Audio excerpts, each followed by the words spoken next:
Good day, everyone. Welcome to Maths with Gastin. I am Gastin Mapala right here at Maths with Gastin. Today, we are having a look at one of the most confusing examples that you might write in exam when you get out. You're like, yeah, I got that one right. But please, guys, please pay attention. This is one of those I've seen in a lot of study guides and textbooks. They call them ambiguous questions. Okay, you have got plenty of information, but you must know what to use, what to use, when, and how to use it. Okay, so please make sure that you have a look at our lesson on sine, cosine, and area rule if you haven't looked at that one. So please right here, we're just going to focus on this example. Welcome to today's example. It says right here, it says find the area of triangle ABC.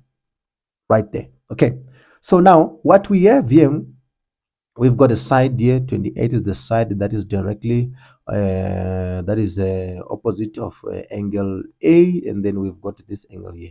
So now what does the area rule say? What does the concept say? The concept says you can only use the area formula. Okay, you can only use the area formula if you are given two sides, okay, and included angle. Okay, I did explain what is an included. An included angle is the angle that is between the two sides. Okay, if you that forms a V with the side. So if I've got this side here, I've got this side here. Let's say I've got this side here, I've got this side there, and then I've got an angle there. Okay, now that angle is included. Okay, okay. Which one is not included, you may ask? Okay, if you've got a triangle like this one, okay, you've got this side here, you've got this side here, then you've got this angle here. Okay, then they give us this angle. This is not an included angle. Please, guys, it's not included. The one that is included is the one that is between the two sides that you are using. Please write this down. The one that is included is the one that is between the two sides that you are using. All right, for an example, look at this one. 28 is there, then we've got 18 there. Doesn't matter what it is. Which angle is included between 28 and 18? Is C. Okay, so can you see that in this question right here, there is no way that we can go ahead and calculate the area without knowing the angle C.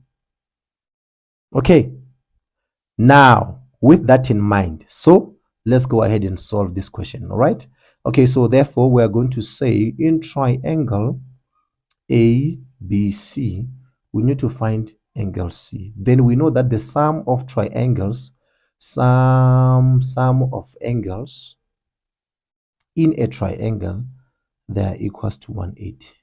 Okay, so therefore we're going to say A plus B plus C should give us 180. Okay, we've got A there, 72, plus B there is 12, plus C here, 180. All right, okay, now we have got C. We make C the subject with the formula, therefore it's going to be 180 minus 72 minus 12. Therefore C is equals to 96 degrees. Now that we've got the area, we've got the angle rather of C and the two sides that are required, we can come and substitute here into our formula, which is half AC, which is one side, and then times the other side, which is BC, sine the included angle, which is C. We have calculated that. Okay, so we can just come here and say half is going to be equals to AC, it's 18 times 28 sine sine 96, which is the one we calculated. Therefore, if we put all this in our calculator, our area should therefore be 25. Our area, after putting this, our area should therefore be 250 point I think I've got 0.26 here units. Okay, And that's how we would deal with a question like this one. I am Gaston Mapala. See you on the next upload where we'll be looking at Euclidean geometry and also probability. See you on the next